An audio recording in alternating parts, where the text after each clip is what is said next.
ជំរាបសួរបងប្អូនអរគ្នាបាទថ្ងៃនេះពិតជាសប្បាយចិត្តមែនទែនគឺឃើញថាបងប្អូនចូលរួមច្រើនមែនទែនក្នុងកម្មវិធីសង្គ្រាមឆ្នាំនេះបាទចាឆ្នាំនេះគឺយើងឃើញថាយើងមកដល់សង្គ្រាមនៅប្រាសាទអង្គរវត្តចាឃើញថាថ្ងៃទី1មែនប៉ុន្តែបងប្អូនមកចូលរួមច្រើនកកមែនតើហើយសម្រាប់ថ្ងៃនេះគឺយើងបានមកជួបគ្នានៅក្នុងកម្មវិធីអង្គរសង្គ្រាមហើយមិនមែនមានតែកម្មវិធីមួយទេចាគឺមានច្រើនបាទគឺមានច្រើនតែដូចយើងបានដើរកាត់មុនហ្នឹងឃើញមានអីគេខ្លះមានល្បែងប្រជាប្រិយមានទាំងឆាកតន្ត្រីគឺមានស្តង់លក់ម្ហូបអីជាច្រើនមែនតើបាទចានិយាយទៅល្ងាចឡើងនិយាយទៅលេងល្បែងប្រជាប្រិយទាំងអស់គ្នាចាប៉ុន្តែឥឡូវនេះយើងបានមកដល់ហើយដូចបងប្អូនបានឃើញហើយគឺភូមិបេតិកភណ្ឌវប្បធម៌ចាហើយនៅក្នុងតំបន់នេះគឺសិតតែ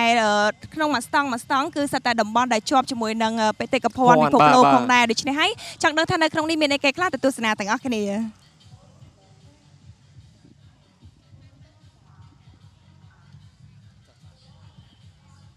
មានស្តង់គេ3ស្តង់ដែរតា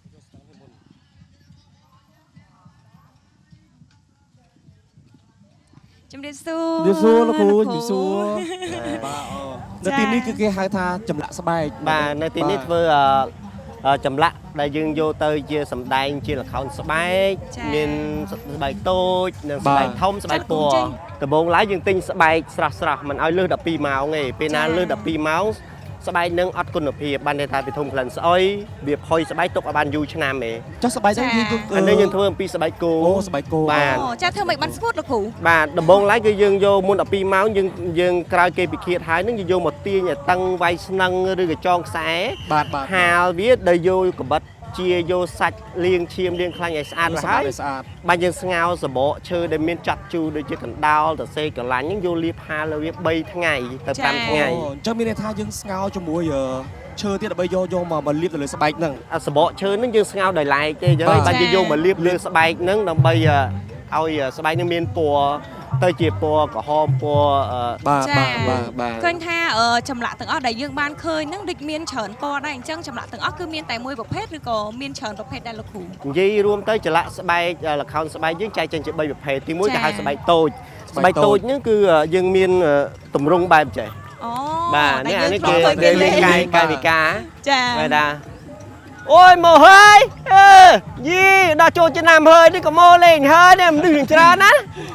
អានេះស្បែកតូចបាទស្បែកតូចបាទនេះស្បែកតូចដល់ពេលទម្រង់ស្បែកធំគឺមានដូចនៅខាងនេះវិញ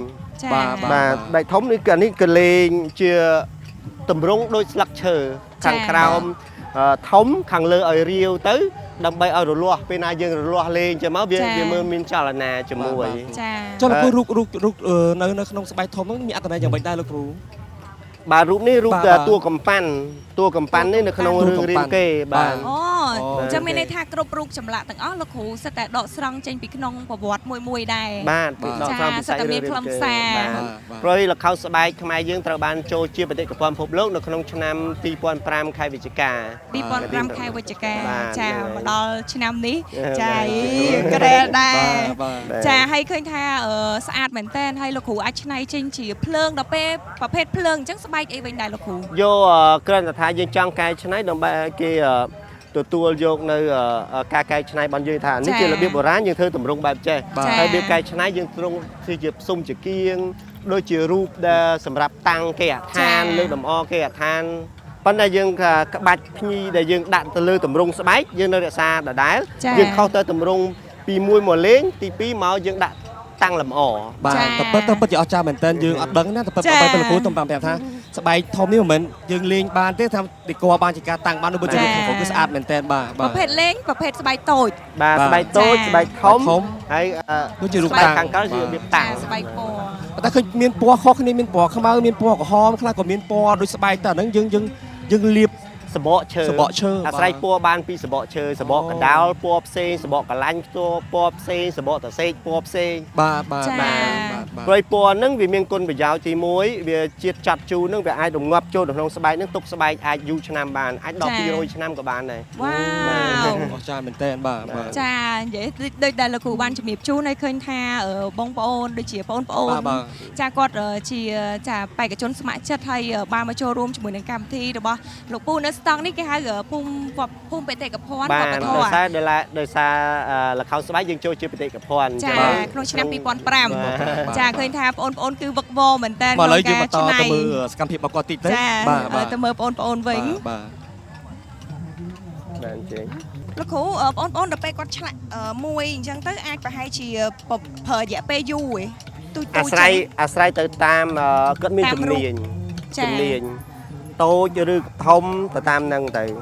នេះគាត់ឆ្លាក់ តែនេះចេញជារូបផ្សេងគ្នា បាទរូបផ្សេងគ្នារូបទន្សាយឆ្នាំនេះឆ្នាំទន្សាយ បាទឆ្នាំ ចាឆ្នាំទុនសាយតិចទៀតយើង អាចចេញចូលរួមបាន ចាចូលរួម ចង់ដឹងពីសិល្បៈនៃវប្បធម៌របស់យើងគេឆ្លាក់របៀបស្បែកហ្នឹងវាលំបាកស្រួលប៉ុណ្ណា ចា ហើយដើម្បីយើងបានទុកជាអនុស្សាវរីយ៍ត្រឡប់ទៅវិញ បាទតែបើតាមខ្ញុំមើលទៅដូចជាមិន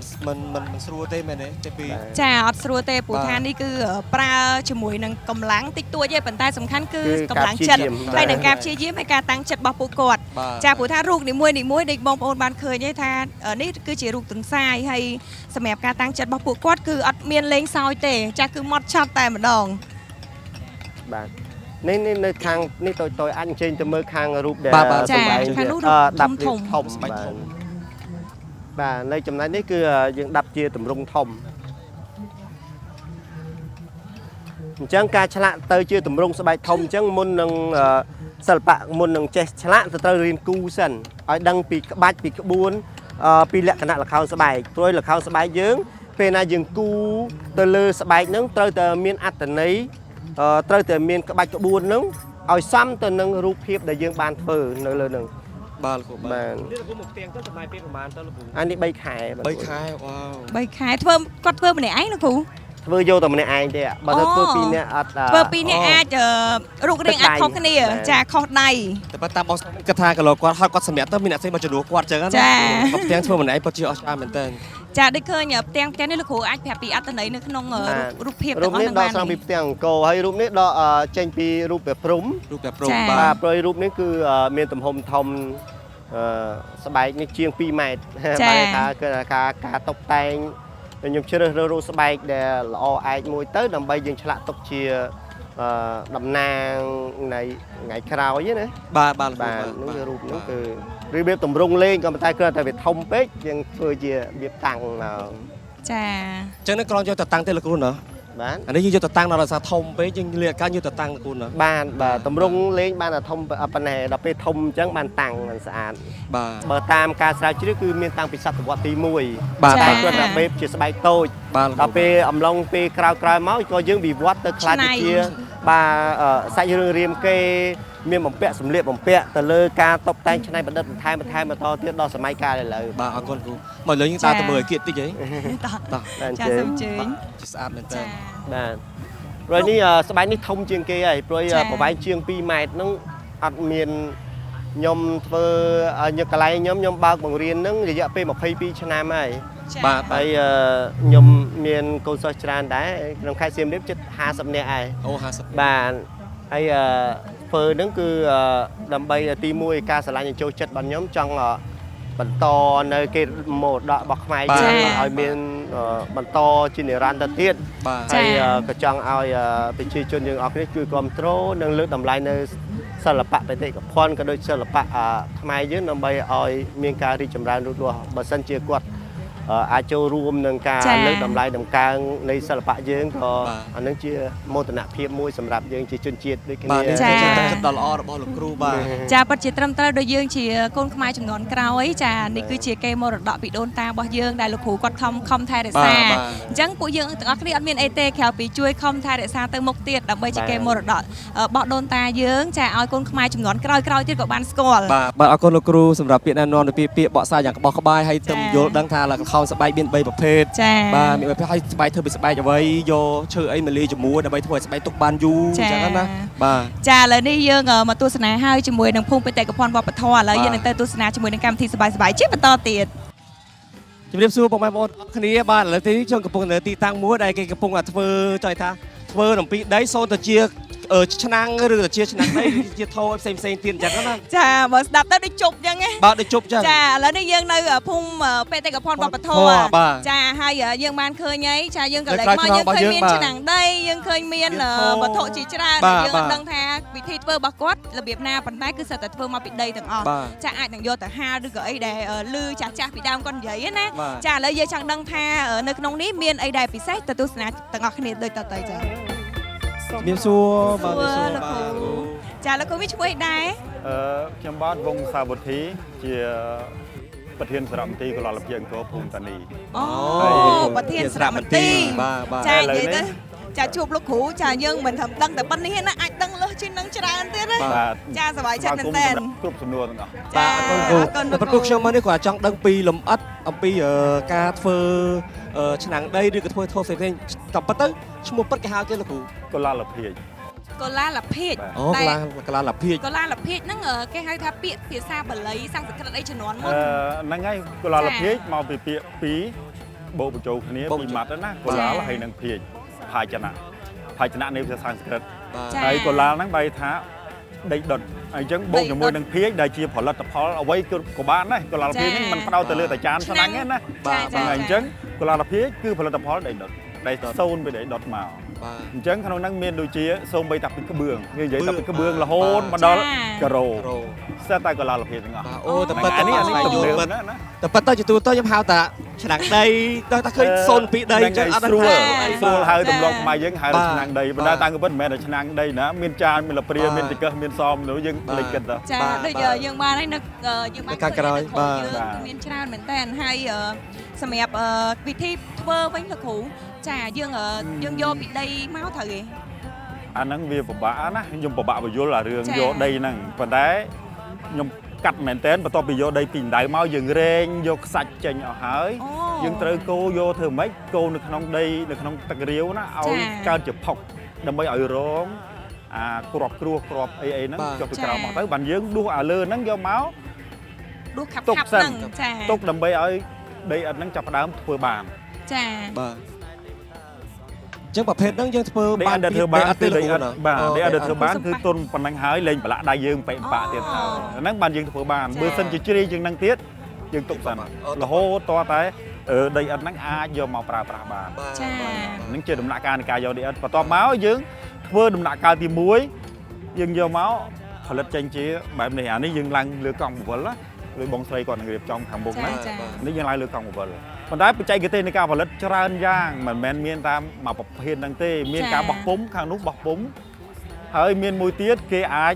វាយធ្នះដូចអ្នកកំពុងឆ្នាំងគាត់នៅបន្តធ្វើសពថ្ងៃហ្នឹងគាត់អត់មានកង់វិលទេប៉ុន្តែគាត់ដើរវិលជុំវិញផលិតអីដែលគាត់ធ្វើហ្នឹងហើយប្រើប្រាស់ដៃហ្មងហ្នឹងហើយអាហ្នឹងបច្ចេកទេសច្រើនបច្ចេកទេសមួយទៀតគឺគេធ្វើពីពុម្ព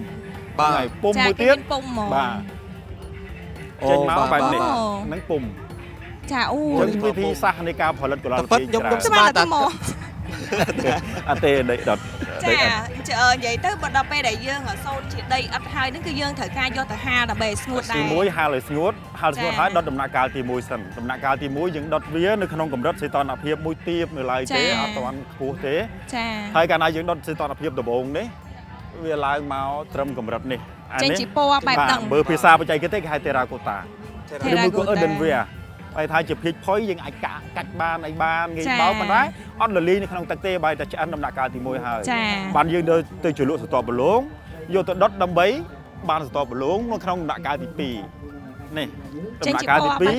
2យើងលាបស្រទាប់បលងអូយើងលាបទេតែស្រទាប់បលងនេះមិនមែននេះទេណាគឺយើងធ្វើពីធម្មជាតិមកក្នុងហ្នឹងមាន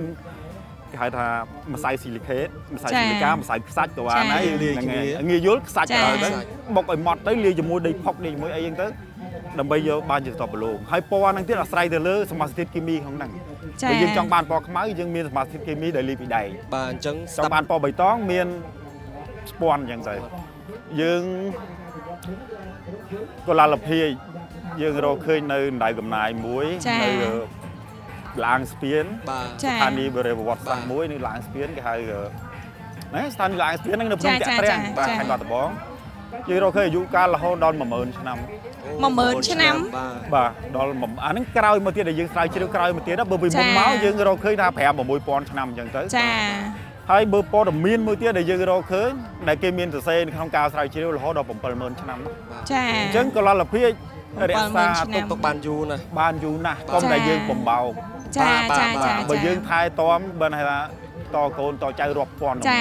អរគុណលោកគ្រូអរគុណបាទអរគុណ ចាដូចដែលយើងបានឃើញថារបស់ដែលដាក់តាំងឥឡូវហ្នឹងសិតតែកូនខ្មែរចំនួនក្រោយគាត់ធ្វើឡើងវិញដើម្បីរក្សាក៏ដូចជាចាអភិវឌ្ឍនៃកេរមរតករបស់ខ្មែរយើងប៉ុន្តែវត្ថុធាតុដើមដែលមែនតើដែលយើងរកឃើញរយៈពេលយូរហ្នឹងគឺយើងរក្សាទុកនៅណាដែរលោកគ្រូ កលលភាពដែលយើងរកឃើញពីដៅកំណាយយើងយកទៅទុកនៅឃ្លាំងរបស់សារមន្ទីរ ចា ជួនកាលទៅយើងយកទៅទុកនៅអភិរក្សដ្ឋានអង្គរ ចា ហើយជួនកាលទុកនៅសារមន្ទីរព្រះឧត្តមសេនីយ៍អង្គរ បាទ ចា អញ្ចឹងយើងមានឃ្លាំងច្រើនដើម្បីទុកដាក់របស់ហ្នឹងហើយក៏មានឃ្លាំងនៅការិយាល័យរបស់អាជ្ញាធរជាតិអប្សរាដែរ បាទអរគុណលោកគ្រូបាទអរគុណបាទឥឡូវនៅទីនេះក៏ឃើញបង្ហាញពីបច្ចេកទេសកំពុងតែធ្វើអញ្ចឹងសូមអញ្ជើញលោកគ្រូ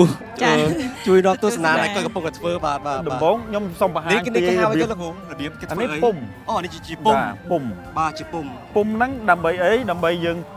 អូបាទ កាលណាដែលយើងលើកយើងដំឡើងយើងសូនជារូបរាងបែបនេះហើយ បាទ យើងមានពុំក្បាលដំរីយកមកសកត់ពុំហើយយកមកបិទជាប់ជាការរចនា បាទ ហ្នឹងហើយជាការរចនាតាមតាអ្នកតាមតែស្មូនដែលគាត់ចង់រចនាបែបណាបែបណាគាត់ហ្នឹងហើយនេះគឺរបៀបបច្ចេកទេសធ្វើពុំហ្នឹង បាទមានផ្កាទៅមានសัตว์មានអីទៅបាទនិយាយទៅតាមចិត្តដែលយើងចង់ធ្វើ បាទរូបដំរីរូបអីចឹងទៅណាហើយស្ទប់បលូងនេះមិនមែនយើងលាបថ្នាំពីក្រៅទេយើងលាបហើយពណ៌សស្គូសយើងទៅយើងយកទៅដុតទៅបន្លែងពណ៌ហ្នឹងមក អូចុះមិនលាបពណ៌ទេ មិនមែនលាបពណ៌លើហ្នឹងទេយើងជ្រលក់ស្ទប់បលូងហើយយើងយកទៅដុតដោយសារកម្ដៅរាប់ពាន់អង្សា ចាចា ហ្នឹង ចា ហើយប្រហែលជាអាច1500 1300ហើយចឹងទៅបានវាឡើងស្ទប់បលូងហ្នឹងមក ចា ហើយស្ទប់បលូងហ្នឹងមិនមែនយើងយកថ្នាំយកទៅលាបហើយដល់ពេលយើងចាក់ទៅក្តៅឬយើងញ៉ាំខាយប៉ះពាល់ទៅវាបានទេព្រោះវាធ្វើពីធម្មជាតិ បាទបាទ ខ្ញុំជម្រាបមុនថាធ្វើពីដីខ្សាច់ បាទបាទ តែមិនមែនតែប៉ុណ្្នឹងទេណាវាមានសារធាតុផ្សេងបូកចូលគ្នាទៀតបានយើងបង្កើតជាស្ទប់បលូងពណ៌ផ្សេងគ្នា បាទអរគុណលោកគ្រូតោះយើងជើញទៅខាងនោះ នេះ ម្ដង បងស្រីគាត់កំពុងតែអង្គុយលឿនតោកអានេះគេហៅតោកឬមួយក៏កង់បង្វិលសម្រាប់ផលិត ជុំមានថាគាត់ធ្វើគាត់ស្មឹងស្មាទៅណាមើលដៃគាត់ ចាត្រូវតែមានការតាំងចិត្ត ក្នុងការធ្វើហ្នឹងបើសិនជាយើងធាក់ខ្លាំងពេកចុះដីឥដ្ឋទុននៅជ្រាយគឺ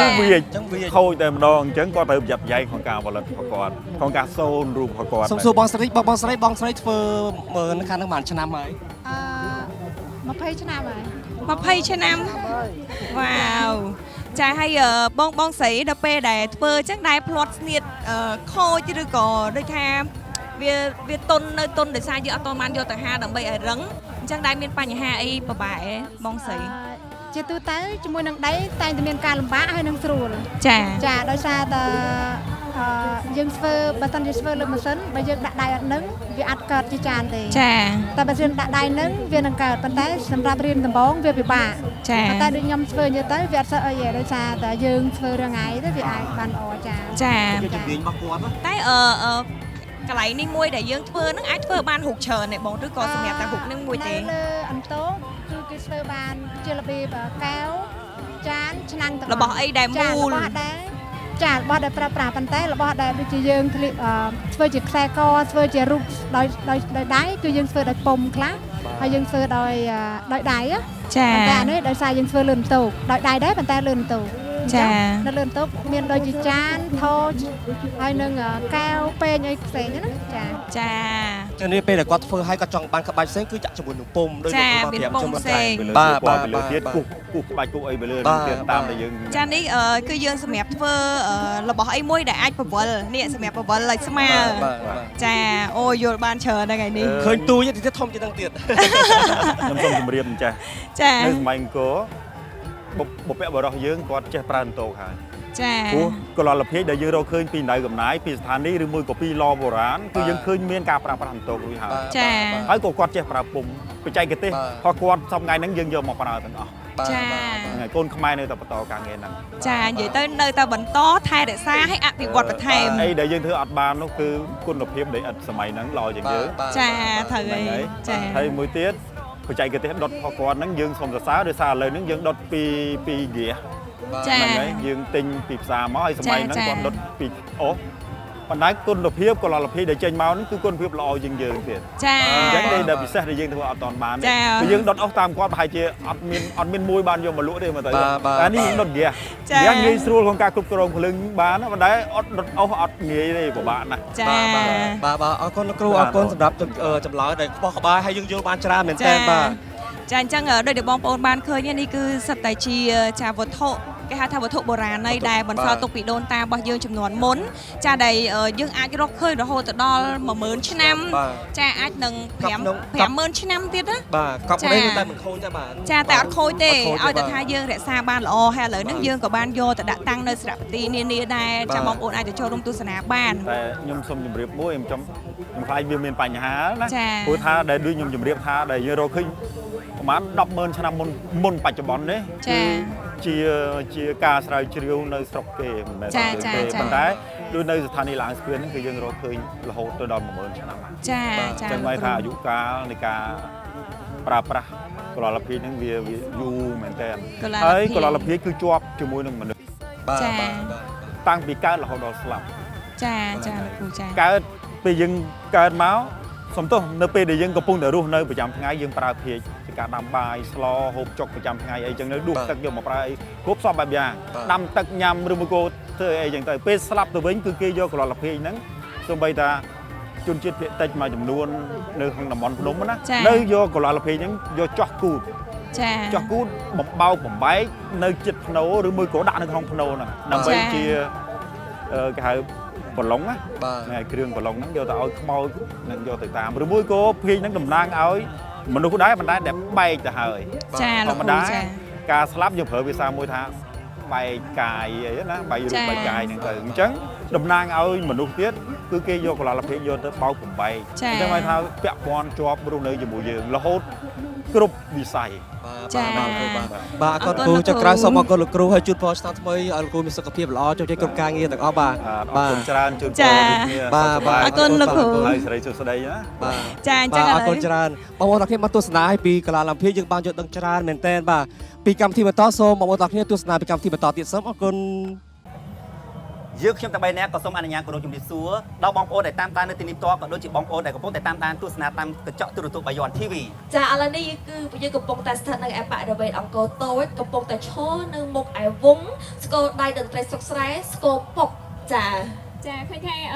នៅខាងក្រោយខ្នងរបស់ពួកខ្ញុំទាំង3នាក់នេះគឺថាមានបងប្អូនចាពុកម៉ែចាដែលគាត់កំពុងតែត្រៀមជាមួយនឹងបទភ្លេងយ៉ាងពិរោះបែបកន្ទ្រឹមចានេះគឺថា3នាក់នេះខ្ញុំហ្នឹងគឺថារត់តាំងពីនោះមកចាដែលថាឮនៅភ្លេងបុរាណរបស់ខ្មែរ ភ្លេងបុរាណព្រោះហើយ សំខាន់ចាឮភ្លេងកន្ទ្រឹមគឺចង់រួមមែនតើចាហើយយ៉ាងណាមិញណាយើងកំពុងតែចូលរួមជាមួយនឹងព្រឹត្តិការណ៍អង្គរសកលវិទ្យា23ផ្ទាល់តែម្ដងដែលធ្វើឡើងនៅឯខេត្តសៀមរាបផ្ទាល់តែម្ដងរំភើបខ្លាំងមែនតើចាអារម្មណ៍គឺរំភើបខ្លាំងមែនតើមហាព្រឹត្តិការណ៍ដ៏ធំអស្ចារ្យមួយនេះដោយសារតែយើងខកខានជាយូរឆ្នាំមកហើយចាឥឡូវនេះគឺយើងបានវិលត្រឡប់មកវិញចាជាមួយនឹងគេហៅថាផ្ដល់ជួលដល់អ្នកជាមួយនឹងអ្វីដែលប្លែកទាំងអស្ចារ្យផងដែរសំខាន់នោះគឺយើងនឹងបានធ្វើការបង្ហាញជូនទៅនឹងគេហៅថាវប្បធម៌ខ្មែររបស់យើងជួយទៅកាត់ភ្ញៀវទាំងអស់ផងដែរចា ចាហើយជាពិសេសទៅទៀតនោះនៅក្នុងថ្ងៃនេះផងដែរក៏មានការអញ្ជើញចូលរួមពីតារាសម្ដែងណា ចាសិល្បករសិល្បករ ចា នេះ ជាច្រើនតែសូមលាក់សិនចាឥឡូវនេះកុំឲ្យខាត់ពេលវេលាយូរចាសូមអនុញ្ញាតអញ្ជើញទៅជួបជាមួយនឹងក្រុមតន្ត្រីទាំងអស់គ្នាចាសូមក្រុមអញ្ជើញចា ចាអរគុណឥឡូវនេះជំរាបសួរលោកពូចាជំរាបសួរលោកពូទាំងអស់និងបងស្រីទាំងអស់គ្នាផងដែរដែលជាក្រុមតន្ត្រីចាស្គរដៃតន្ត្រីសុកស្រែស្គរពុកចាឥឡូវនេះតើខ្លឹមសារក៏ដូចជាឈ្មោះស្គរមួយមានឈ្មោះយ៉ាងណាដែរអញ្ចឹងសូមឲ្យលោកពូក៏ដូចជាបងស្រីធ្វើការជំរាបជូនឈ្មោះផងដែរចា នេះហៅស្គរដៃ ស្គរដៃណោះចាហៅលោកអ៊ំមិនមែនលោកពូលោកអ៊ំចាស្គរដៃចាស្គរដៃបន្តមកទៀតបងអូន គេហៅថាកញ្ឆាក់ មកសុំសលេងកញ្ឆឹងតិចមើលអូចាព្រោះមែនតែនចាជាបន្តបងចាអូអ្នកចម្រៀងអូចា អ្នកចម្រៀងបានស្មាតតែវងតន្ត្រីហ្នឹងគឺមានតែភ្លេងទេក៏ពិតមានអ្នកចម្រៀងដែរតាមតាមពិតនឹងខ្ញុំមើលតែខ្ញុំដឹងហ្មងដោយសារអីហ៎ ចាបង ធ្គាមគាត់ធ្គាមគេហៅថាធ្គាមខ្លា គៀមខ្លា ចាដូចខ្ញុំដែរចាតែគាត់ថាគាត់ជាងព្រោះខ្ញុំជាងអត់ព្រោះទេ បងនិយាយព្រោះ ចា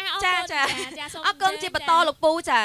ដៃស្គរតែម្ដងចា បាននឹងគេហៅស្គរពុកហ្មង ខ្ញុំដូចជាឆ្ងល់ថាហេតុអីក៏តន្ត្រីវាមានបានខ្ញុំដូចជាឆ្ងល់ថាតន្ត្រីទាំងអស់ហ្នឹងហេតុអីក៏យើងអាចបង្កើតវាជាតន្ត្រីបាទដោយសារខ្ញុំរៀបអាចថាកែឆ្នៃមកធ្វើជាបានពីរឬបាទបានសំឡេងច្រើនបាទមានសំឡេងពុកមានសំឡេងឆាងបាទមានស្គរញីឈ្មោលបាទអូអញ្ចឹងមានន័យថាស្គរនេះគឺលោកពូកែឆ្នៃដោយផ្ទាល់បាទចាអរគុណច្រើនជាបន្តលោកពូចាខ្ញុំខាងដៃត្រសោដៃត្រសោចាត្រសោតាមពិតបើសិនជាយើងអ្នកបាញ់អញ្ចឹងណាយើងត្រសោដល់ពេលលោកពូនៅខាងសៀមរាបគាត់ថាត្រសោចាជាបន្តបងចាបងលីសាអាចសុភាតបបន្តបានចាឥឡូវនេះចាសូមបន្តចាបងកាន់អីហ្នឹងបងចាបងទុកធ្វើអីទុកវាយអ្នករំអត់ស្អាតឬយ៉ាងម៉េចដែរបងទុកកោសាឌីវបងវែងបាទហៅថាសាឌីវខ្ញុំមើលមិញខ្ញុំឆ្ងល់និយាយរួមខ្ញុំមើលទាំងអស់គឺដើរដល់ចុងហ្មងបាទចាឥឡូវស្គាល់អស់ហើយក្រុមភ្លេងរបស់គាត់គឺស្គាល់អស់ហើយកែច្នៃទៅជារបៀបនេះដែរបងធុងសាំងយើងឆ្នៃទៅជាចាខាងក្រោមនេះគឺជាធុងសាំងហើយយកមកកែច្នៃដាក់ជាមួយនឹងឈើហើយនឹងខ្សែទៅយើងចេញជាសាឌីវខ្សែប្រាងយើងចាបងប្អូនចានេះគឺខ្សែប្រាំងកង់ចាដូច្នេះបើសិនជាចង់កែច្នៃដូចជាក្រុមតន្ត្រីរបស់បងចាអត់មានអីពិបាកទេសាឌីអាចទៅផ្ទះលេងបានចាលេងមិនបងខ្ញុំអត់ចេះធ្វើផងធុងសាំងអូចាមិនអាចលេងជាមួយធុងសាំងនឹងភ្លើងបានទេមិនចេះទេចាពួកឯងខ្ញុំឃើញសាឌីគាត់ចូលចិត្តកែច្នៃអីប្លែកៗបាទតែគាត់ឃើញអីប្លែកៗគាត់ទៅដល់ផ្ទះភ្លាមគឺគាត់ផលិតភ្លាមតែម្ដងបាទចង់ដែរប៉ុន្តែអត់មានជំនាញដូចពួកគាត់ទៅចាំរៀនសិនចានេះមកចាប់អារម្មណ៍ជាមួយនឹងស្គរដ៏ cute ចាដោយសាឌីអញ្ចឹងចាសុំទោសចាស្គរនេះស្គរអីដែរបងប្រុសចាស្គរភ្លោះចាពិសេសមែនតើដាក់ថាជាឈ្មោះស្គរភ្លោះដែរវាមានពីរកន្លែងមួយកន្លែងមួយអាចហៅថាស្គរភ្លោះអញ្ចឹងឲ្យតែពីរភ្លោះហើយណាចាតែពីរភ្លោះមកគូចាអរគុណច្រើនមកឥឡូវដល់ចាជ្រាបបងស្រីនេះបើសិនជាឲ្យខ្ញុំទាយទុកឲ្យខ្ញុំទាយសិនទុកខ្ញុំអត់ទាយបងចរាទាយអត់ទេបដូរចាបាទទុកខ្ញុំអ្នកសួរម្ដងបាទចាសុំទោសចាបាទជំរាបសួរនឹងហៅថាបងហៅថាប្អូននេះឥឡូវចង់ឲ្យបងស្រីនិយាយភាសាបងឈ្មោះគេដែរបងបាទឈ្មោះសារ៉ានបងអ្នកនៅទីនេះផ្ទាល់ឬមួយក៏យ៉ាងម៉េចបងអ្នកនៅខេត្តអ្នកនៅទីជនបទជនបទនៅខេត្តសៀមរាបនេះខ្ញុំទាយណាបងដោយសារឃើញបងនេះស្លៀកពាក់មើលទៅស្អាតជាងគេតំសួនជាងគេហើយមកវងតន្ត្រីគឺស្រីតែម្នាក់ឯងទៀតខ្ញុំគិតថាបងប្រហែលជាអ្នកចម្រៀងអូយឃើញទេចាអ្នកចម្រៀងចាចឹងនៅក្នុងវងតន្ត្រីមានអ្នកចម្រៀង2រូបចាឥឡូវនេះយើងបានដឹងឈ្មោះនៃស្គរនីមួយហើយចាឥឡូវនេះគឺចង់ឲ្យចាលោកពូបានធ្វើការរៀបរាប់តាក់ទងជាមួយនឹងអត្តន័យក៏ដូចជាខ្លឹមសារនៃស្គរនីមួយផងដែរព្រោះចង់ដឹងបន្តិចចឹងណាលោកពូអាចសង្ខេបបានចាស្គរនេះអាចទៅផ្ទះរែងមាត់ក៏បានពូអ្វីរែងភ្លេងការក៏បានសូមប្រាប់អត្តន័យចានៃគេឆាងเนาะឆាក់ចាមានអត្តន័យខ្លឹមសារយ៉ាងណាអាចជំរាបជូនបានអត់បាទគេឆាក់មានអត្តន័យអង្រួនតាមចង្វាក់ភ្លេងមានភ្លេងឡើងភ្លេងចុះចាសូមជើញចាបន្ទាប់ទៀតចាបាទខ្ញុំបាទជាអ្នកចម្រៀងបាទអាចច្រៀងបានរំវងសារវ័នឡាំលាវចាបាទគាត់ចេះបានគ្រប់ទម្រង់របស់គាត់ដែរបាទសូមចាអត្តន័យរបស់ស្គរពុកចាសូមជើញលោកពូបាទហើយខាងស្គរពុកគឺអត្តន័យរបស់វាយើងអាចយកមកប្រគំលេងដើម្បីឲ្យមានសំឡេងឆ្លើយឆ្លងអត់មានសំឡេងឆ្លើយឆ្លងញីឈ្មោលទៅហើយមានសំឡេងខាងនេះផងចាដើម្បីកាន់តែធ្វើឲ្យបទចម្រៀងកន្ទ្រឹមរបស់យើងហ្នឹងកាន់តែកន្ត្រាក់ថែមទៀតចាអរគុណចាឥឡូវនេះសូមអញ្ជើញលោកពូត្រសោចាបាទហើយត្រសោមុននឹងលេងដោយតែក្នុងវងនេះគឺត្រសោនឹងជានាំផ្លូវគេបាទដើរមុនរហូតបាទតែដល់ត្រសោខ្ញុំចាញ់មុនគេទៅបានបន្ទាប់មកបានត្រកស្គប់ភ្លោះ បានស្គូដែរមកលេងប្រគំចូលគ្នាទៅបានជាចម្បាក់រំវងបាទសូមអរគុណ ចាសូមជើញចា សូមអរគុណ ស្រីឌីវ ស្រីឌីវ បងខាងក្រោយក៏បានមកកថាស្រីឌីវចា បាទសម្រាប់ឧបករណ៍របស់ខ្ញុំគឺលេងតាមចង្វាក់ស្គរត្រូតាមបទភ្លេង ចា អត់សូវចេះនិយាយ ចាឥឡូវនេះសូមជើញស្គរភ្លោះចា ឧបករណ៍គោភ្លោះរបស់ខ្ញុំអាចលេងបន្តពីសំឡេងត្រពេលត្រយើងលេងចាញ់មកគឺស្គរភ្លោះនេះបន្តឲ្យคล้ายទៅជាភ្លេងបាទ អូចាចាដូច្នេះឃើញថាអត្តន័យនៃវងតន្ត្រីទាំងអស់នេះគឺថាតើតែមានទាំងអស់នេះបានប្រគំទៅបានចេញជាបទភ្លេងយ៉ាងពីរោះរណ្ដំចាបានចេញជាបទកន្ទ្រឹមចាដូច្នេះកុំឲ្យខាត់ពេលវេលាយូរចាសូមបងចាប្រគំដើម្បីឲ្យសិល្បករសិល្បការិនីរបស់យើងក៏ដូចជាបងប្អូនដែលកំពុងតែទស្សនានៅទីនេះក៏ដូចជានឹងតាមគេហដ្ឋានតាមកញ្ចក់ទូរទស្សន៍បាយ័ន TV ចាបានសប្បាយរីករាយចារួមលេងទាំងអស់គ្នានៅក្នុងឱកាសបុណ្យចូលឆ្នាំថ្មីនេះផងដែរ ដោយសារយើងចង់ដឹងអំពីគេហៅថាសំឡេងនៃកន្ទ្រឹមផងដែរឥឡូវនេះអនុញ្ញាតគ្រប់អញ្ជើញវត្តមានរបស់សិល្បករសិល្បករនេះអាចចូលរួមរំលែកកម្សាន្តជាមួយនឹងតន្ត្រីកន្ទ្រឹមផងដែរចា សូមជើញ តសូមអញ្ជើញទាំងអស់គ្នា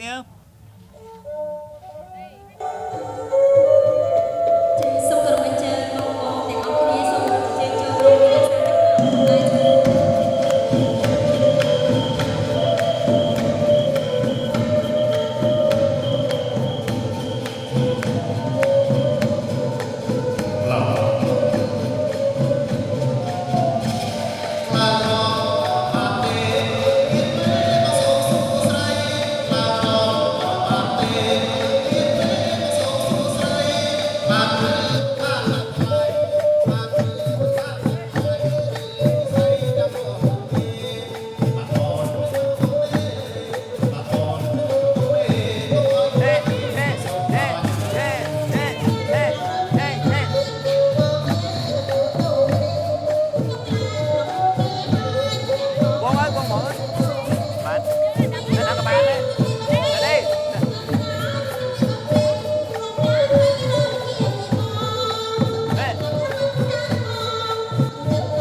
អរគុណផងដែរចា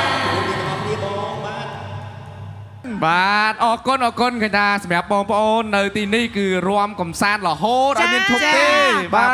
រហូតបាទបងប្អូនបាច់តន់ទៅណានៅហ្នឹងឯងទៀតកម្មវិធីយើងបន្តទៀតចាចេះស្អីមិនឡើងមកយើងឡើងតារួមនៅក្រោមចាឡើងតារួមនៅក្រោមមិនស្ដាយភ្លេងសំណេះសំណាលមួយបងប្អូនតាន់បន្តិចទេហើយក៏អ្នករួមក៏នៅតែរួមអ្នកឈរមើលក៏នៅតែឈរមើលបើសិនជាបានអ្នកឈរមើលចូលរួមទាំងអស់គ្នាមិនដឹងសប្បាយប៉ុណ្ណាចាអូនអ្នកដែលបានរួមហើយសប្បាយអត់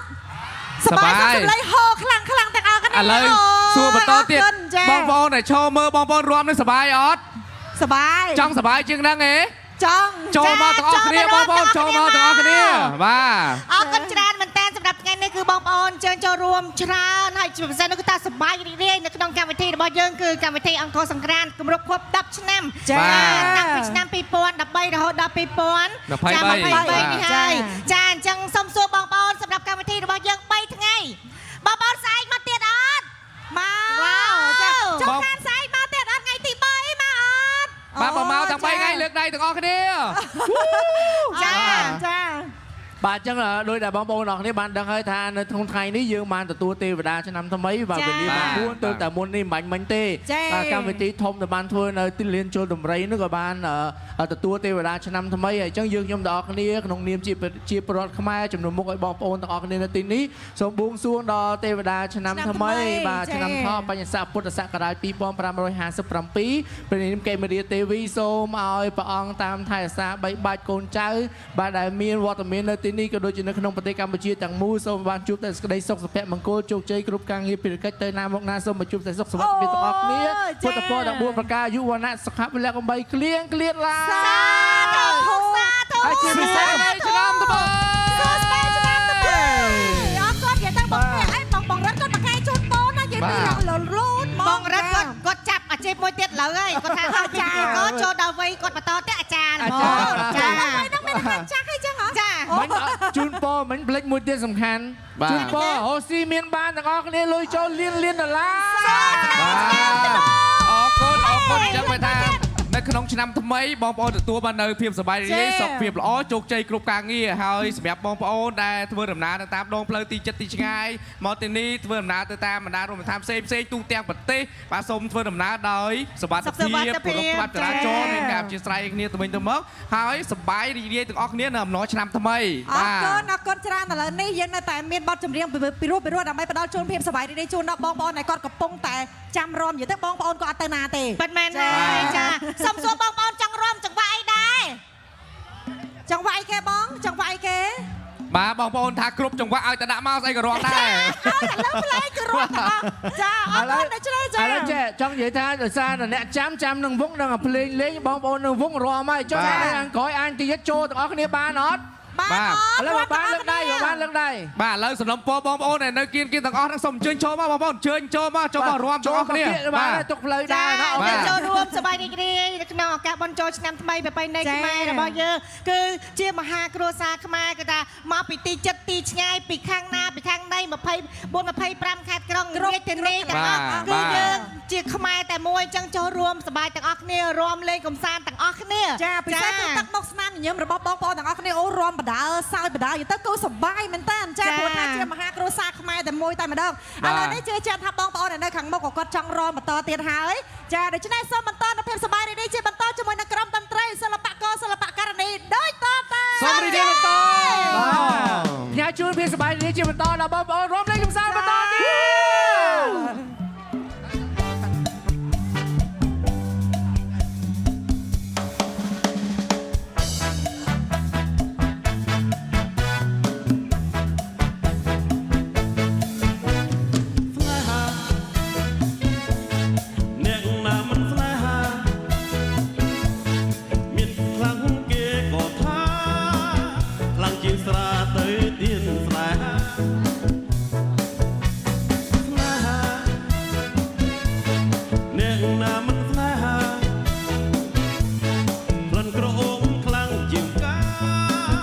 Hãy subscribe cho kênh Ghiền Mì Gõ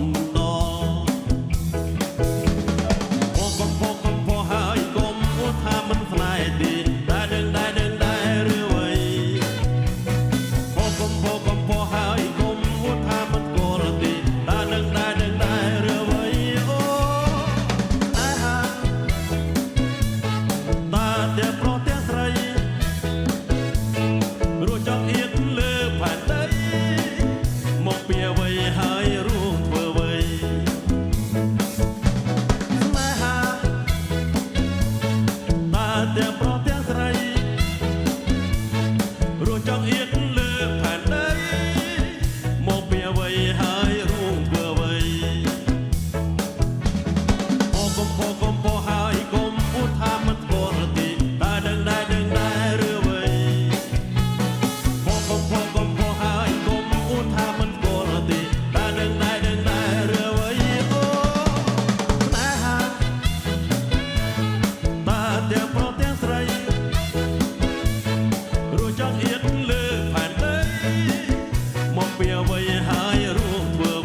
អូមខ្លាំងជាងការហើយវាហាក៏ធំបន្ត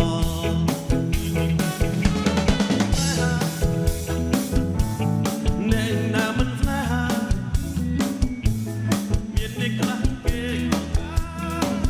ប្រត់ជាងស្រាទៅទៀនស្នេហា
នៅខាងមុខយើងមានការលេងទឹកទៀតអរគុណឥឡូវនេះបាទរីជួយនឹងក្បាច់ជាមួយនឹងបាត់ជាមុនដល់គ្នាអូខេរត់តទៀតបាទ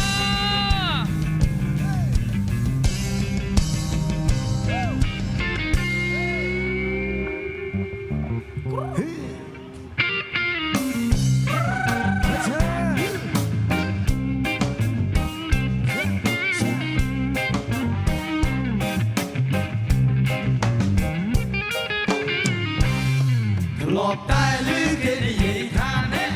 បនភូមិសប្បាយអស្ចារ្យប្រប្រកញ្ញាត្រៀបត្រាទៅលេងបនភូមិឆ្នាំនេះមានអ្វីដែលប្លែកទេឆ្នាំមុនមកអត់ជួបមានទេឆ្នាំនេះមកចង់សង្ស័យសង្ឃឹមមានទេប្រណីបរសម្បូរស្នេហ៍សម្បូរស្នេហ៍សម្បូរស្នេហ៍សម្បូរស្នេហ៍មកសម្បូរស្នេហ៍ក៏មានឯណាមានទេ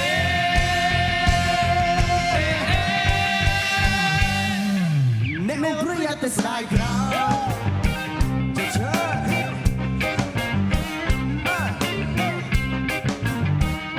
ចូលរំលែកសប្បាយច្រើនដល់កូនដែរបនភូមិមានសប្បាយម្លេះទីហើយយ៉ាមកជួបមានពេលទៅលេងបនភូមិមកចង់រកណាមីស្តែលេងបនភូមិសប្បាយណាស់តែក្មេងតែចាំមកហោហើយ បើសិនជាអូននៅត្រង់នេះឡើងរត់ទៅមុនតាមបាត់ទេមកបានមកហើយកុំឲ្យខាត់ជើងមកទស្សនាចាប់បីដងវិញ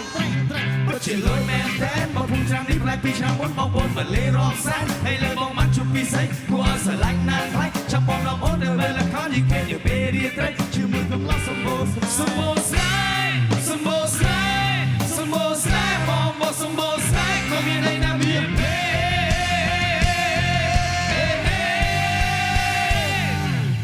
បងទេវតាចុះមកដល់ហ្នឹងណានោះចុះមកឲ្យពីរនាក់នោះអូខេតាយើងលេងរាប់រត់ទាំងអស់គ្នាទេវតារំកន្តែរ៉ែទាំងអស់គ្នាណាហេតាំងទីងកន្តែ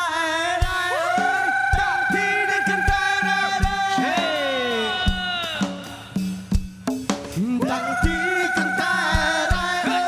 តាំងទីកន្តែរ៉ែរ៉ែយីអើយទៅថៃនេះសេឡាយីថៃអរត់ថៃយីថៃមកឯមកចាក់តាំងទីកន្តែរ៉ែតាំងទីកន្តែរ៉ែឆេឆេឆេតាំងទីកន្តែរ៉ែតាំងទីកន្តែរ៉ែទេវតាលួយទេវតាអូខេលួយដល់គ្នា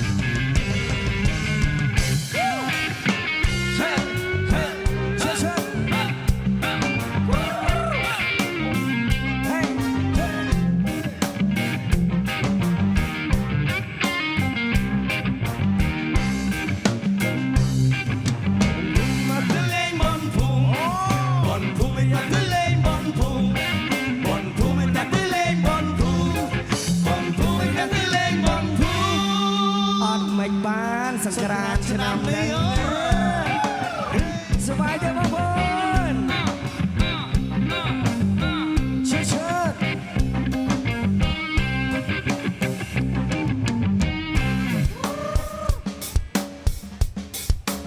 រំមិនទៅទៀត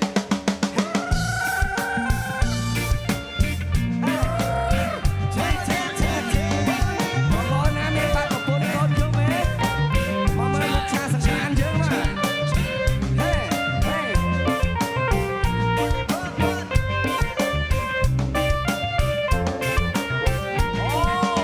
អូណាកូនយំល្វើយល្វើយអើយម៉ែវាទៅណា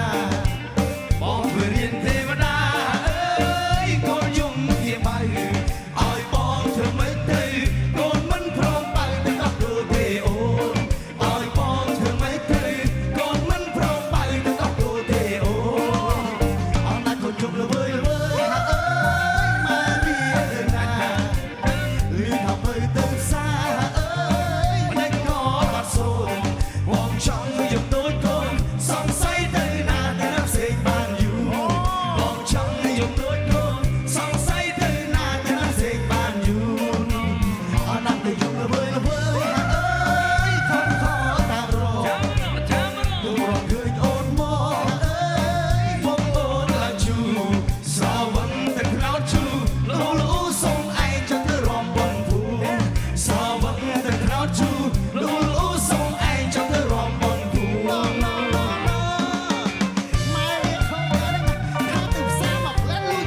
រីករាយបន្តទៀតជាមួយនឹងចង្វាក់ចាជោគកំពឹសណា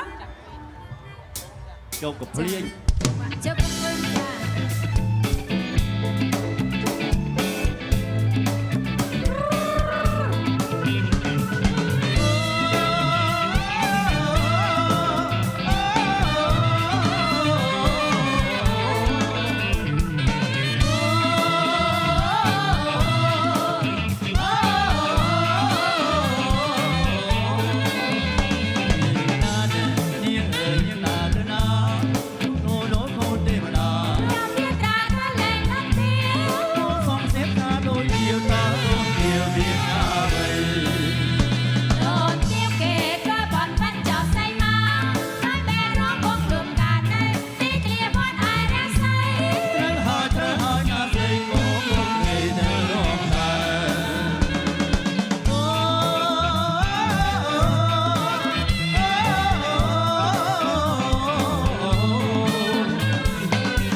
ចា អ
ស្នេហ៍យើងអើយរួមខ្នើយលោកស្រី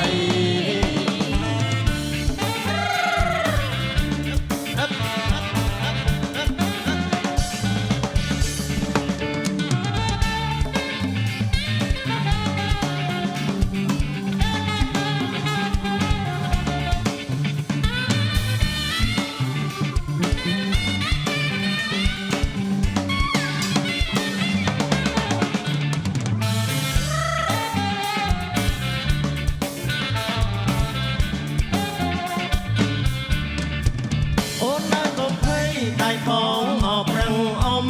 ដៃខាងអបមុំមិនអោយរមីអូននៅកុំភ័យដៃបងអបរឹងអមដៃខាងអបមុំមិនអោយរមីជីមួយបងសូមអត់ពីនេះជួនពេលពុំមានឆ្លងអោយដល់ត្រើយ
សบายទេបងប្អូន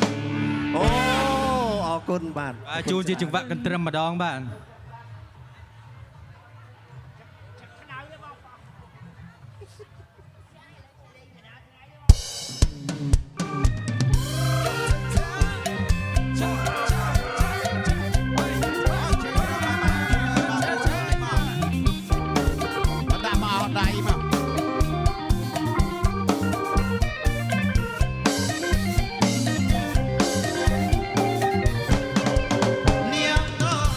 ជា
ជូនគុំតែអូនគាត់ដូចជើងចេញទាត់ក៏មិនអាសន់ដល់ម៉ែអើ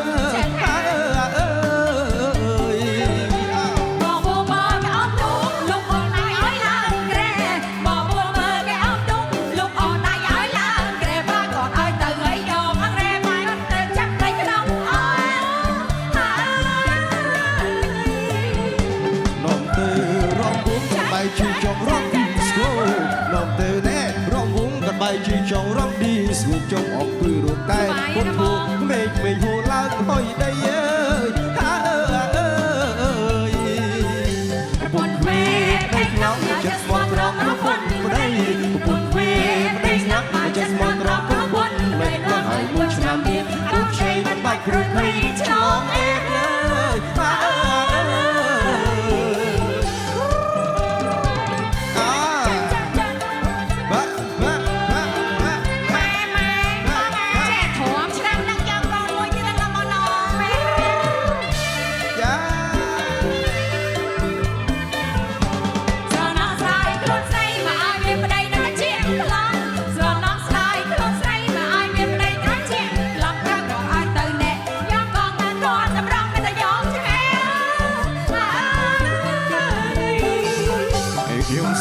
ស្ដាយខ្លួនមិនដល់ដឹងប្រពន្ធជើងវេខ្ញុំស្រណោះស្ដាយខ្លួនមិនដល់ដឹងប្រពន្ធជើង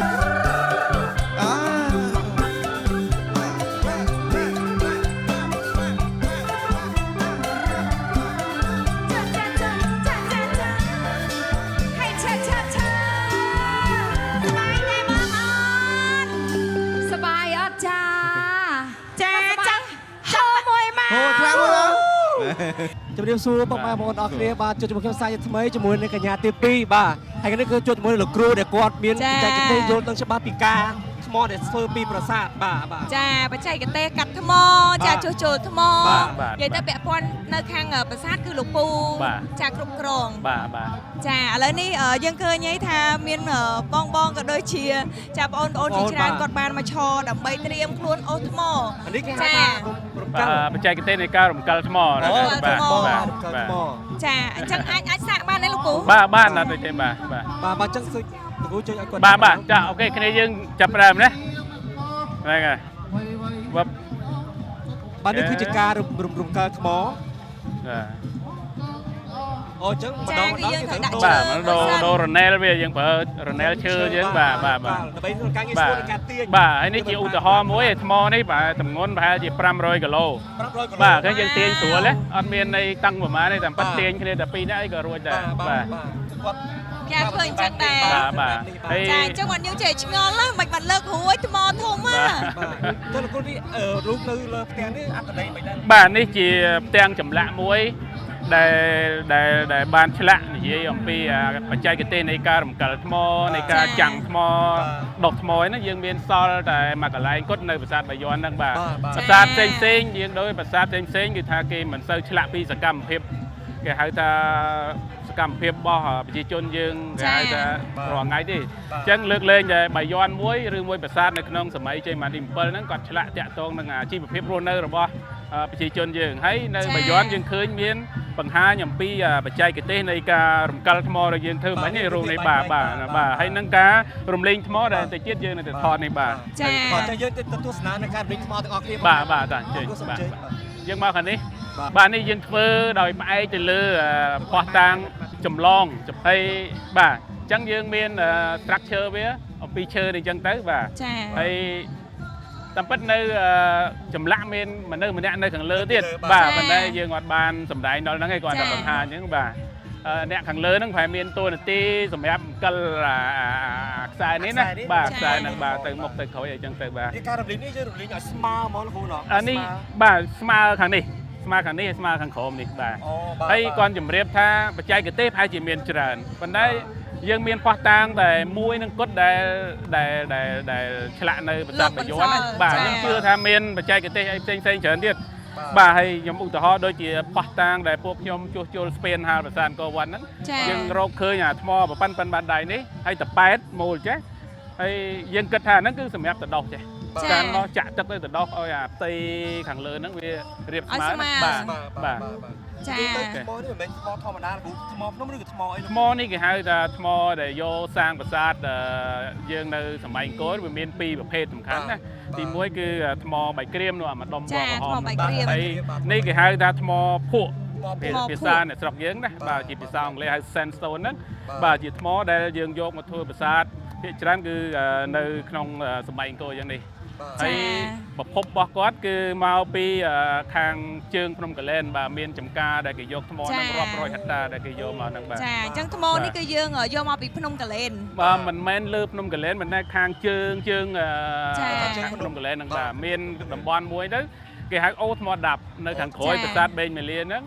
ហើយដោយសារតែសម័យអង្គរគេដាប់យកអាថ្មហ្នឹងដាប់ទៅអាកន្លែងហ្នឹងខ្លាយទៅជាអូអញ្ចឹងបានគេហៅថាអូថ្មដាប់ជាចំការថ្មបាទអញ្ចឹងមានន័យថាទៅទីតាំងដែលថ្មពួកសបូនគឺនៅអូថ្មដាប់ទៅមកជួបក្នុងកលែនបាទហ្នឹងហើយពិតជាអស់មកអត់ចារុនអញ្ចឹងឃើញជាបច្ចេកទេសដែលយើងដើរទៅមើលប្រាសាទនៅអង្គរនៅឃើញរុនណាតែឃើញរុន2ចាយើងឆ្ងល់បាទអញ្ចឹងតួនាទីរុនហ្នឹងគឺអញ្ចឹងសម្រាប់ដាក់ស្នឹងឈើអញ្ចឹងទៅហើយសម្រាប់យើងយកជាហ្សឺមួយចងវាទាញអស់លើកឲ្យទៅវាស្រួលអញ្ចឹងណាបាទចាពិតជាអស្ចារ្យមែនតើហើយសូមទៅសើដោយស្មោះទៅដល់បុព្វបុរសរបស់យើងដែលគាត់បានដូចថាមានគំនិតច្នៃប្រឌិតឲ្យគាត់បានបន្សល់ទុកនៅដល់កូនខ្មែរដូចតាមប្រាសាទដែលយើងបានទៅទស្សនាមុនមក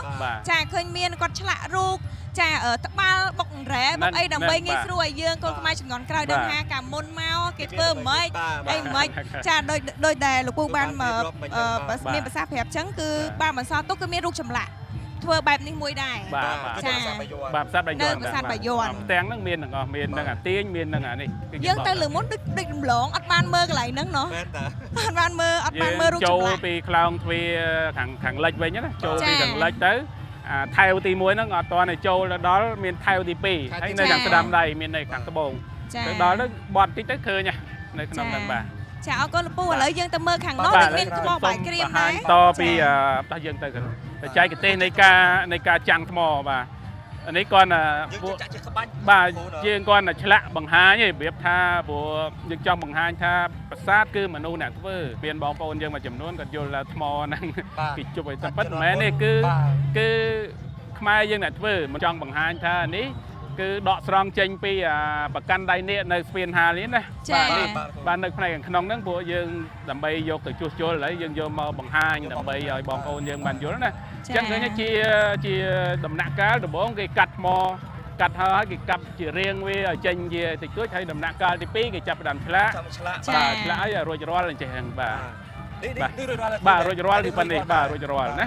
ហើយទៅនេះសម្ភារៈដែលយើងយកទៅសម្រាប់ប្រើប្រាស់គឺដែកណាបាទយើងមានដែកដាប់ច្រើនប្រភេទមាននេះបុកដូចស្រួចមានទៀលមានហើយអានេះធ្វើអំពីដែក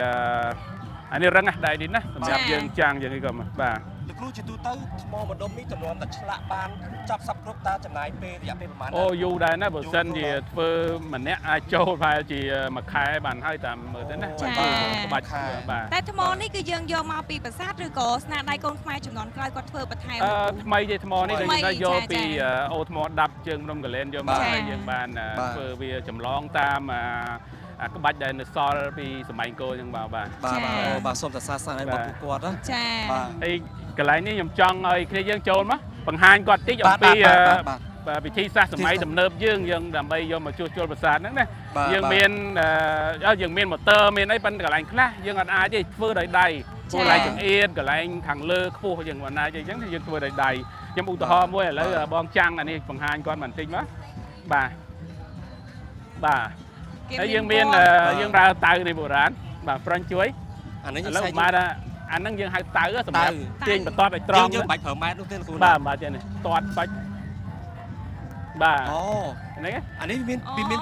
បាទពណ៌ពីបាទតែផ្ទាល់ទៅចេញពណ៌ស្រួលយើងដាប់នៅលើហ្នឹងឥឡូវបងសាក់ចាំងឲ្យគាត់ថាខៀង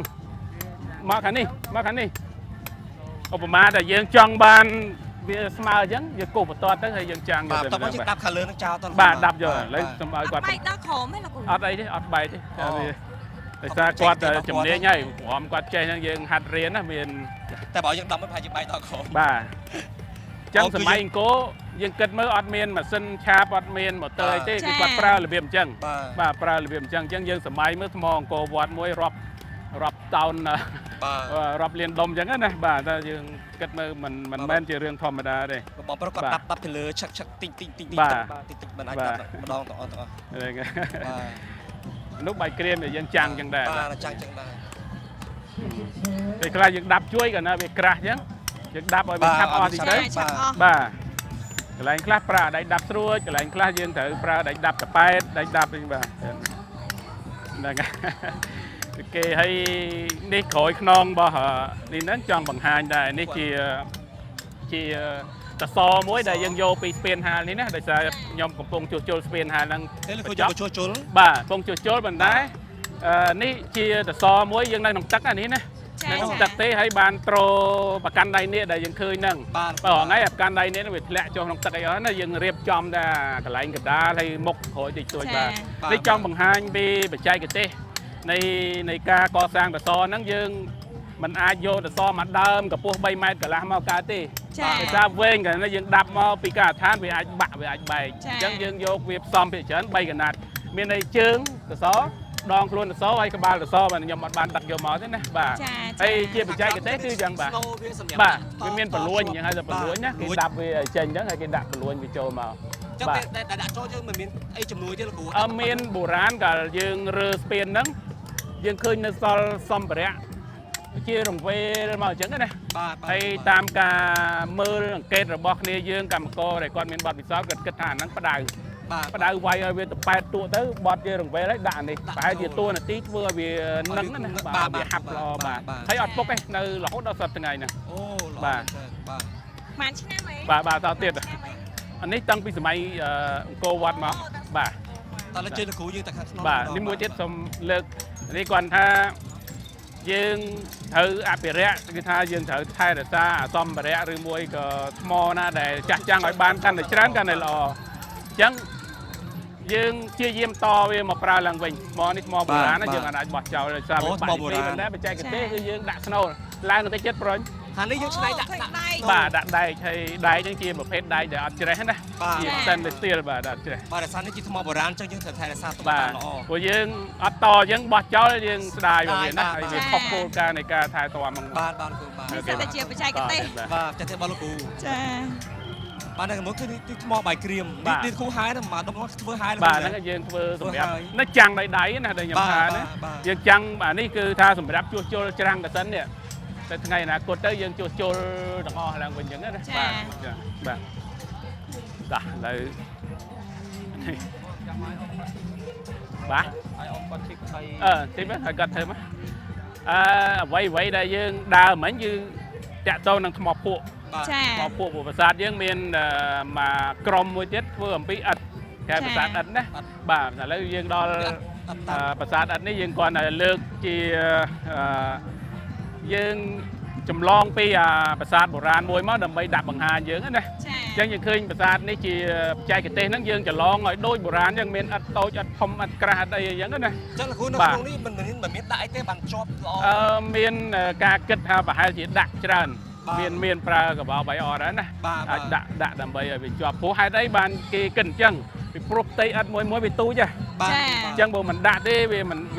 ឆាប់នឹងរបូតខុសពីប្រាសាទថ្មដែលឥដ្ឋមួយហ្នឹងប៉ុន្តែថ្មមួយវាធំអញ្ចឹងសកត់លើគ្នាចូលឡើងវាខំជាប់វាមិនអាចរបូតបានទេបាទពីចង្អាយទៅដូចមិនមានអីសម្រាប់ជំនួយបាទហើយប្រាសាទឥដ្ឋកាលពីសម័យបុរាណពេលធ្វើឲ្យភ្លាមយើងអត់ឃើញឥដ្ឋទេណាបាទឃើញចេះគឺគេមានបាយអនៅពីលើទាំងអស់អញ្ចឹងបាទឥឡូវរបបរៀងរបបទៅឃើញឥដ្ឋបាទរបបទៅយើងឃើញឥដ្ឋដែរហើយបើយើងទៅមើលផ្នែកខ្លះនៅសល់ចឹងហើយបានជាយើងសិក្សាចូលឡើងទៅយើងបានបង្កើតវិធីសាស្ត្រនៃការបង្កើតបាយអហ្នឹងណាជាសម្ភារៈទាំងអស់ហ្នឹងបាទយើងមានស្ករត្នោតយើងមានសាច់មាត់សាច់គ្រើមហ្នឹងណាបាទហើយកបោនេះសំខាន់ណាកបោយើងធ្វើពីលៀសហ្នឹងលៀសយើងនេះបាទសបកលៀសបាទសបកលៀសទៅដុតទៅហើយបានបុកទៅជាចេះហើយយកទាំងអស់នឹងលាយទៅថែមកាវក្បាលគោនេះវាបង្កើតទៅជាអាចធ្វើបាយអហ្នឹងបានបាទហ្នឹងជាបច្ចេកទេស បាទនេះគឺជាបច្ចេកទេសរបស់លោកគ្រូមិនតែយកអត់ដឹងទេ បាទហើយនេះលោកតាគាត់មានបទពិសោធន៍ជាមួយការងារឥតហ្នឹងចូល30ឆ្នាំហើយបាទចូលបែប30ឆ្នាំហើយបាទហើយហ្នឹងហើយគាត់អ្នកជំនាញហ្នឹងគាត់ហើយគាត់ស្រឡាញ់គោអាចជំរាបគាត់បានខ្លះបាទ លោកតាធ្វើការជាមួយនឹងបច្ចេកទេសនៅការថែរក្សាជាមួយនឹងថ្មអីអញ្ចឹងហ្នឹងរយៈពេលប្រហែលឆ្នាំអី រយៈពេលខ្ញុំគឺវាកាត់ពីឆ្នាំ1994 1994 ចាមកដល់ឥឡូវនេះចាចូលជិត30ឆ្នាំអី បាទ អូ លើលោកគ្រូថាលោកតាក៏ស្រឡាញ់ណាស់ ចា បាទលោកតាក៏ស្រឡាញ់ណាស់ ចានេះគឺជាគេហៅថាដូនតារបស់ ដូន យើង តាបាទដែលបន្សល់គេមរតកបន្តដល់ចំនួនក្រោយឲ្យយើងបានស្គាល់បានយល់ដឹងទាំងអស់គ្នា ចាអរគុណលោកតាអរគុណ អរគុណលោកគ្រូដូចគ្នាសម្រាប់ការបកស្រាយឲ្យពួកគេបានយល់ដឹងពីការរំកិលពីការរំលីងពីការធ្វើជើងផ្សារផ្សេងៗពួកយើងបានយល់ច្បាស់ច្រើនមែនតើបាទជាចុងក្រោយពួកខ្ញុំក៏សូមអរគុណហើយសូមអរវ៉ែបងប្អូនទាំងគ្នាទៅជួបជាមួយកម្មវិធីបន្តទៀតបាទអរគុណច្រើន បាទអរគុណច្រើនបាទបន្តពីជួបជាមួយលោកណាខុនជាមួយកញ្ញាទេពីនៅតំបន់បេតិកភណ្ឌបាទយើងនឹងជួបជាមួយនឹងការលេងល្បែងប្រជាប្រិយម្ដងទៀតបាទជំរាបសួរអូនមានឈ្មោះអ្វីដែរខ្ញុំឈ្មោះយេនសារាយអូសារាយអាចប្រាប់បានទេថាតើល្បែងនៅខាងក្រៅយើងឈ្មោះអ្វីដែរបាទល្បែងស៊ីខួងល្បែងស៊ីខួងល្បែងហ្នឹងយើងលេងល្បែងមិនដែរល្បែងហ្នឹងល្បែងនេះយើងយក12នាក់បង12នាក់ចែកគ្នាម្នាក់6បងអូអញ្ចឹងមានន័យថាមួយខាង6មួយខាង6បានបងបាទអាចបញ្យល់យកក្បោះក្បាយយ៉ាងនេះបានទេបាទហើយយើងប៉ាវយើងប៉ាវយក3ដងបងបាទពេលប៉ាវយក3ដងខាងឈ្នះយើងរត់បាទចាញ់ចាំទីបងអូបាទអញ្ចឹងមានន័យថាមួយខាង6ហ្នឹងអ្នកខាងដេញចាប់និងអ្នកខាងចាំចាប់បាទអូអញ្ចឹងខាងសិល្បករសិល្បៈការនេះយើងយល់ទេណាព្រោះឥឡូវនេះយើងមានការចូលរួមពីសិល្បករសិល្បៈការនេះចំនួន6រូបមានស្រី3ប្រុស3ដើម្បីចូលលេងជាមួយនឹងខាងយុវជនរបស់យើងបាទអាចចាប់ដើមបានទេបាទតោះឥឡូវចាប់ដើមខាងយុវជនបាទអរគុណច្រើនអញ្ចឹងតោះចូលលេងតោះលើចូលមុនបាទតោះចូលមុនបាទចេះសកាបាទខាងនេះចេះសកាដោះក៏បានដែរអត់តែសុបាយអត់តែស្រួលខ្លួនឯងបាទដោះជើងមកបាទតោះឥឡូវខាងសិល្បករយើងនេះរត់ចូលហ្មងទៅបាទឥឡូវឲ្យខាងសិល្បករយើងរត់ចូលហើយខាងយុវជនអ្នកដេញចាប់វិញណាបាទ3លូន4ស្អុយបង3លូន4ស្អុយមានន័យថាម៉េចអាហ្នឹងហ្នឹងយើងកំណត់បងកំណត់បែបម៉េចទៅវិញ3លូន4ស្អុយបាទបងពេលយើងចូលគ្នា3នាក់វាលូនអូ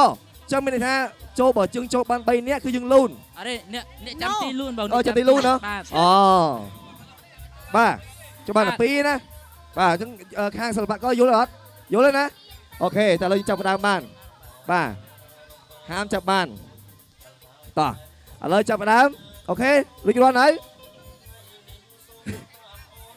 បាទលោកដោបាទហាមតបាទច្រើនបាទអើយចាញ់แล้วហើយអូខេឥឡូវរួចរាល់ហើយខាងសិល្បករបាទហើយខាងយុវជនរួចរាល់ហើយបាទតោះអូខេតោះ1 2 3ចាប់ដើមបាទទៅឲ្យលោកដោបាទស្រួល4បាទអូទៅហើយឡូបានហើយបានហើយ3លូនបង3លូនបានហើយបងអត់ទេបងមកវិញទៀតនៅហ្នឹងអីចាប់បានបងមកវិញទៀតបាទ3លូនអលឿនទៅត្រង់ចាប់បានមួយទៀតហើយចាប់បានអញ្ចឹងបដូរផ្នែកគ្នាម្ដងឲ្យខាងយុវជនគាត់រត់ចូលវិញអញ្ចឹងសិល្បករសិល្បៈការនេះអ្នកចាប់បុគ្គលវិញដែរបាទឈរចាំចាប់តោះខ្ញុំរាប់ណាតោះ1 2 3ចាប់ដើមបាទមួយបាទមួយបាទប្រយ័ត្នរបួសសពុតកញ្ញាសៀលឡាងបាទបានហើយចាប់បានមួយមិនដែរអូអត់ឲ្យទេអញ្ចឹងជាអាសាបងតោះជាអាសាបងបាទចាប់ស្រួល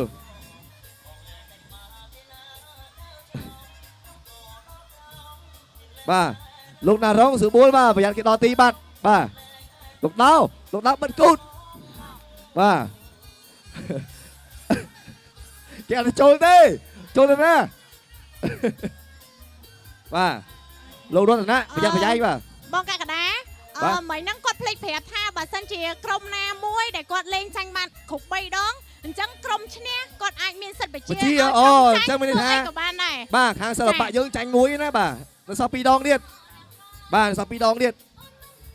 តោះចាប់ផ្ដើមអូនខ្សែបញ្ជើងអូនខ្សែបញ្ជើងបាទអត់អីទេតោះសូមបញ្ជាក់ផងដែរថាចាញ់3ដងគេឲ្យធ្វើតាមហ្នឹងណាអូខេឥឡូវមួយស្មើហើយបាទមួយស្មើសារឡើងវិញឥឡូវចេះឥឡូវសុំម្ដងហ្នឹងអ្នកណាឈ្នះចាញ់គឺសុំយកជាការហ្មងណាសុំយកអ្នកឈ្នះបាទសុំយកឈ្នះបាទឥឡូវម្ដងនេះសិល្បករជាមួយខាងយុវជនបើសិនជាអ្នកណាចាញ់ឬឈ្នះគឺយកកាសែតតែម្ដងបាទអូខេបាទបើ2យក1បាទអូខេតោះចិត្តដឹងហើយបាទតោះខ្ញុំរាប់1 2 3ចាប់ដើម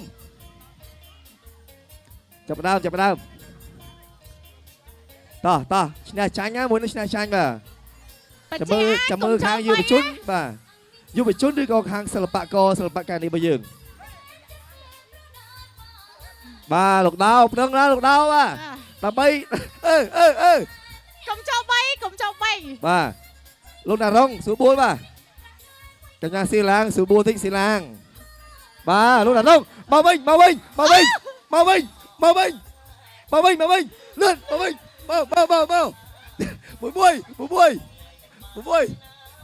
អេមកនេះលោកដោស្រួលដោប៉ះបានមួយនឹងចាញ់ណាមួយហ្នឹងមួយនឹងចាញ់ហើយអាឡាទៀតឡើង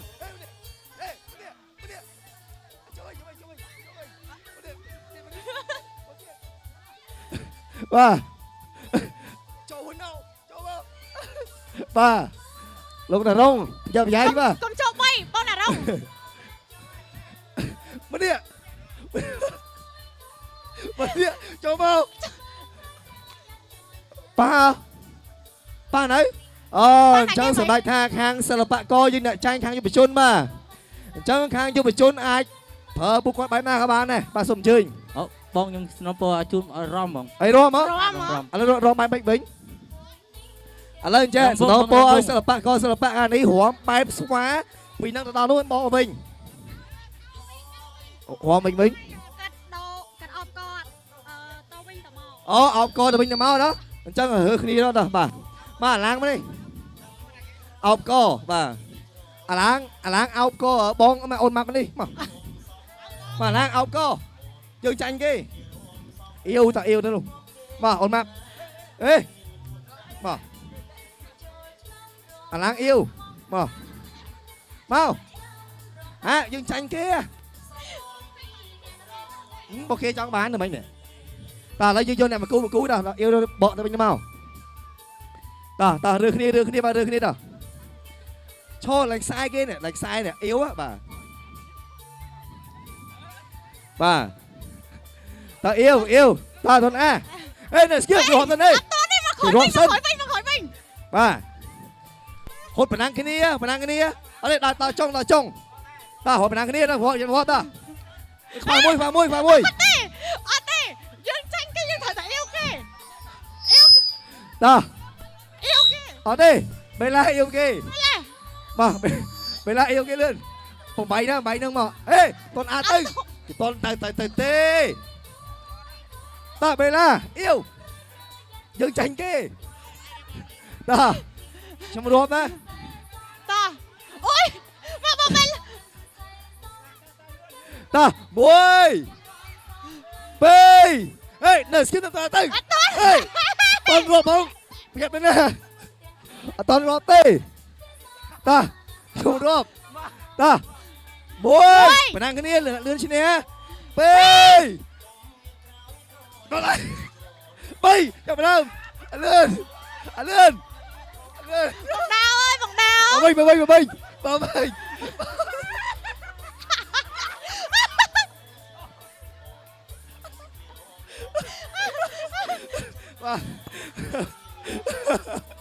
បាទអរគុណច្រើនបាទអរគុណបាទអរគុណដល់ខាងយុវជនក៏ដូចជាសិល្បករសិល្បករនេះដែលបានញ៉ាំកម្មវិធីកាន់សប្បាយរីករាយបាទស្រីឡាំងមែនស្រីឡាំងមកយាយសប្បាយទេបាទសប្បាយហ៎បាទអរគុណច្រើនបាទ ខ្ញុំមានមោទនភាពខ្ញុំចាញ់គេហើយខ្ញុំឲ្យគេយកខ្ញុំទៀត បាទអរគុណច្រើនអរគុណសម្រាប់ការជួបទស្សនាជាមួយនឹងកម្មវិធីផ្សាយពិសេសសូមរីករាយជាមួយនឹងកម្មវិធីបន្តដូចទៅបាទសូមអញ្ជើញ បាទជំរាបសួរបងប្អូនអរគ្នាបាទពេលនេះខ្ញុំជាមួយនឹងកញ្ញាទី2កំពុងស្ថិតនៅតំបន់ភូមិវប្បធម៌បេតិកភណ្ឌ ចា បាទនៅពេលនេះក៏ជួបជាមួយនឹងបងស្រីដែលជាម្ចាស់នៅ ចានៅស្តង់នេះចាយើងអត់ដឹងថានៅក្នុងនេះមានអីគេខ្លះទេគ្រាន់តែយើងមកដើរទស្សនាទៅគឺយើងចូលតាមតំបន់ចាយើងឃើញថាដោយដែលបងប្អូនបានឃើញអីគឺយើងឃើញមានពាក្យថាសាស្ត្រាចាស្លឹករឹតចាអញ្ចឹងយើងអត់តន់យល់ពីអត្ថន័យនៃពាក្យនេះទេចង់ឲ្យបងស្រីបកស្រាយអំពីអត្ថន័យពាក្យថាសាស្ត្រាស្លឹករឹតមានន័យថាម៉េចដែរបាទជំរាបសួរបងចាបងឈ្មោះអីដែរបងចានេះខ្ញុំឈ្មោះភឿនថាវីចាជាអ្នកចាសាស្ត្រាស្លឹករឹតចំនួនក្រោយចាបាទបងចាំបងអាចបកស្រាយបានទេពីពាក្យបែបនេះព្រោះថាយើងគិតថាជាពាក្យបាលីឬក៏ពាក្យចំនួនមុនដែលយើងអត់យល់ចាអ្វីនេះខ្ញុំជម្រាបទៅតាមអ្វីដែលខ្ញុំដឹងសាស្ត្រាស្លឹករឹតនេះគឺជាឈ្មោះសាស្ត្រាចាសាស្ត្រាវាមានបែងចែកជាច្រើនវាមានសាស្ត្រាក្រេ3ក្រេ5ពាក្យថាសាស្ត្រាស្លឹករឹតនោះជានាមជាពាក្យរបស់ឈ្មោះសាស្ត្រាស្លឹករឹតដែលចាអំពីស្លឹករឹតចាបើយើងប្រៀបជាមួយសិភៅប្រៀបដូចជាសិភៅពាក្យថាសិភៅប៉ុន្តែបែងចែកជាសាច់រឿងផ្សេងចាបាទអញ្ចឹងសាស្ត្រាស្លឹករឹតហ្នឹងគឺដូចជាគម្ពីរមួយអញ្ចឹងគ្រាន់ថានៅក្នុង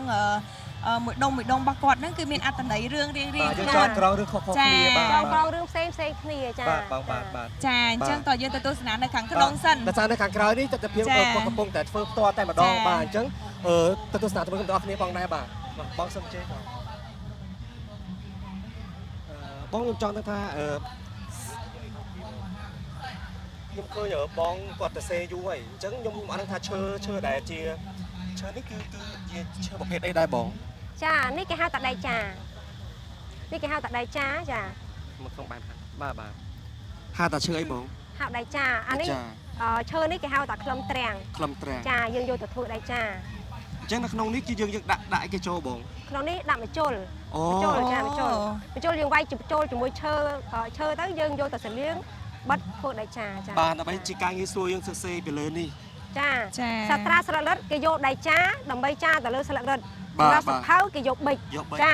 សម្រាប់សាត្រាស្លឹករឹតយើងចាទៅលើស្លឹករឹតអត់ទាន់ឃើញអក្សរភ្លាមទេពេលដែលយើងចាហើយយើងយកទៅលុបជាមួយទឹកខ្មុកម្រេចភ្លើងអីទៅបានយើងចេញជាអក្សរវ៉ាវចុះស្លឹករឹតហ្នឹងបើយើងធម្មតាយើងមុននឹងយកមកធ្វើជាចាលើអក្សរបានតើយើងត្រូវបេះយកមកហាលរយៈពេលប្រហែលថ្ងៃឬក៏ទៅធ្វើមិនដើម្បីឲ្យនៅស្អាតល្អអញ្ចឹងបងចាសម្រាប់ស្លឹករឹតមុននឹងយើងបានកើតជាអក្សរនេះយើងទៅកាប់ពីដើមវាហ្មងកាប់ពីដើមហើយកាប់ហើយហាលថ្ងៃហាលសន្សើមស្ងោរឆ្អើភក់ឈូសវាមានច្រើនដំណាក់កាលទាំងរំបានយើងចេញជាអក្សរបែបនេះមកចាអញ្ចឹងមិនមែនគ្រាន់តែហាលមួយមុខទេណាមិញឆ្អើនេះស្ងោរទៅចឹងអត់ឆេះបង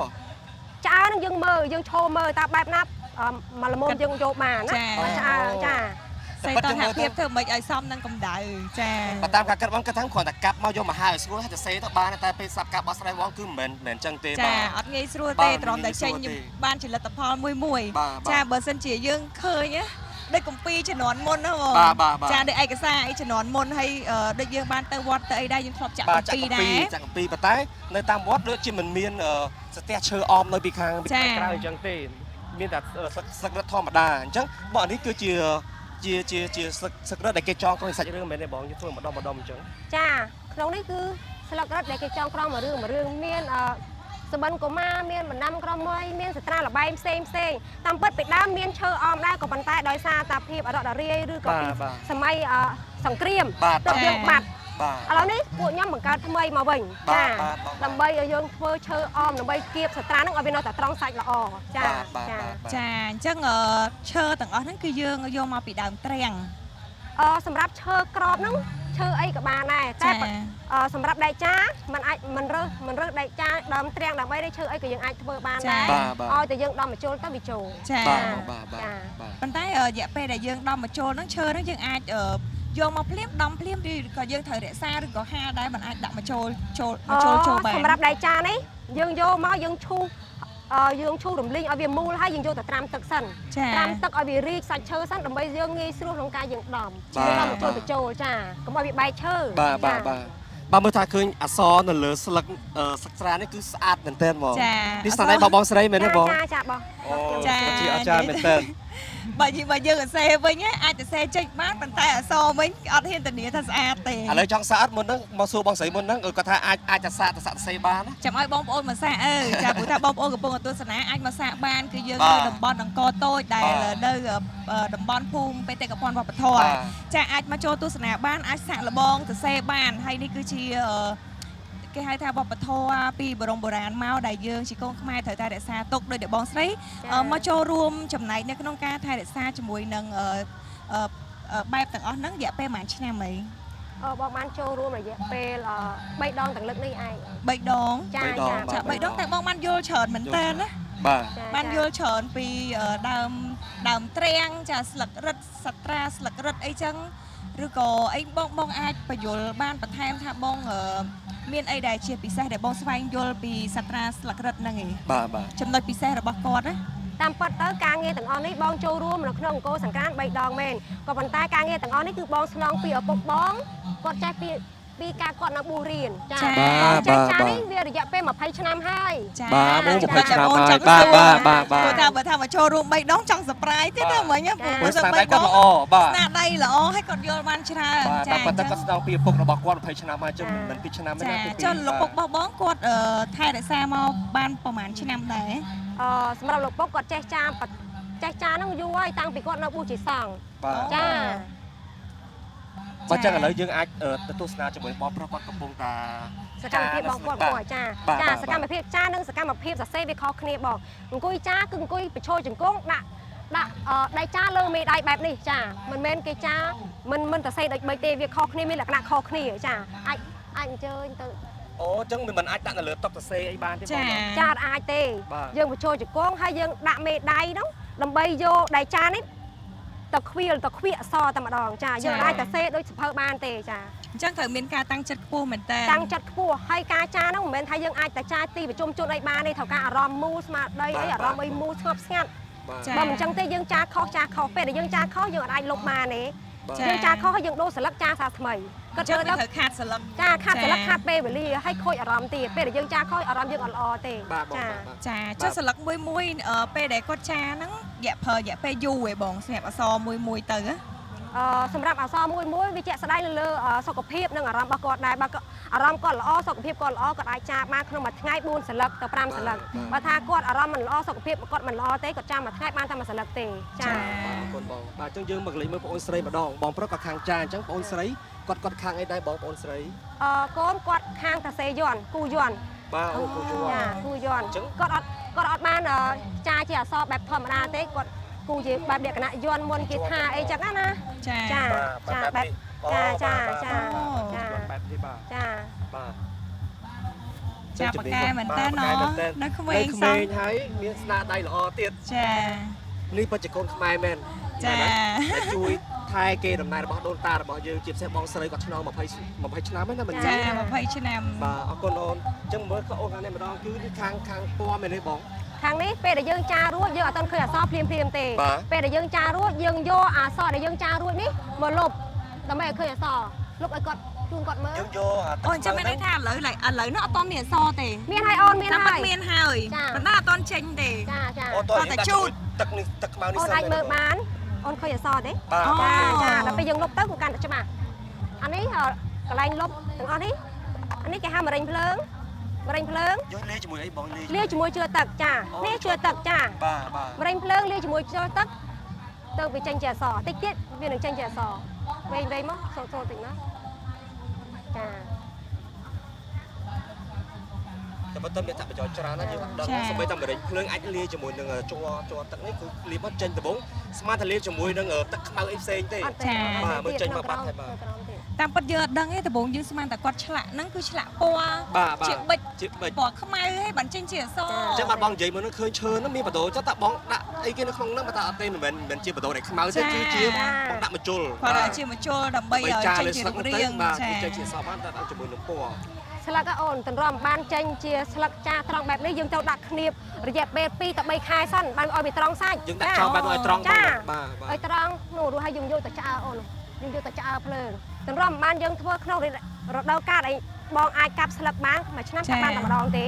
សំខាន់តែម្ដងបាទ ខែតិចខែដែលមានសើមខែដែលអត់ភ្លៀងចាខ្លាចខូចខ្លាចផ្សិតយើងត្រូវការក្តារខែនេះអាចបានខែនេះ ឲ្យតែមានសើមយើងអាចបានអូនអាចបានចានេះពេលដែលយើងចារួចហើយនេះវាចេញលុបទៅចេញជាអសបែបនេះគឺលក់ទឹកយ៉ាងម៉េចក៏វាអត់លុបអសវិញដែរកុំតែភ្លើងឆេះត្រាស្លឹករឹតយើងរក្សាទុកបានរាប់រយឆ្នាំចាបាទបងប្អូនមិញគឺឃើញមិញអត់មានឃើញអសទេឃើញសមោតែបន្ទាប់ពីដាក់ជាមួយនឹងបរិញភ្លើងជាមួយនឹងជាប់ទឹកគឺចេញពណ៌ស្អាតមែនទៅដូចតែខ្មៅដៃរបស់យើងសរសេរលើសភៅអញ្ចឹង នេះពាក្យស្លោកល្អដែលយើងដកស្រង់ចេញមកចាពីបរមបុរាណរបស់យើងមកចាហើយនេះគឺជាការថែរក្សាគេមរតកពីដូនតារបស់យើងបងស្រីមានអារម្មណ៍យ៉ាងណាដែរដែលបានជួយថែវប្បធម៌ប្រពៃណីខ្មែររបស់យើងឲ្យបន្តដំណើរពីលោកឪពុកទៀតអូសម្រាប់បងគឺមានអារម្មណ៍ថាសប្បាយរីករាយដែលបងបានចេះស្នាដៃមួយនេះចាដើម្បីចែករំលែកតកូនខ្មែរចំនួនក្រោយហើយថែរក្សាអភិរក្សទុកឲ្យបានយូរអង្វែងចានេះជាស្នាដៃរបស់ខ្មែរយើងចាអូបាទខ្ញុំទី2នេះអរគុណបងច្រើនមែនទែនសម្រាប់ការបកស្រាយបងបានយល់ដឹងច្រើនបាទអរគុណច្រើនមែនទែនជួយពណ៌ឆ្នាំថ្មីណាបងណាបាទចាអរគុណដូចគ្នាជួយឆ្នាំថ្មីដូចគ្នាចាបាទអរគុណច្រើនពីកម្មវិធីក៏សូមអង្វែទស្សនិកជនទាំងអស់ទៅទស្សនាជាមួយកម្មវិធីបន្តទៀតបាទ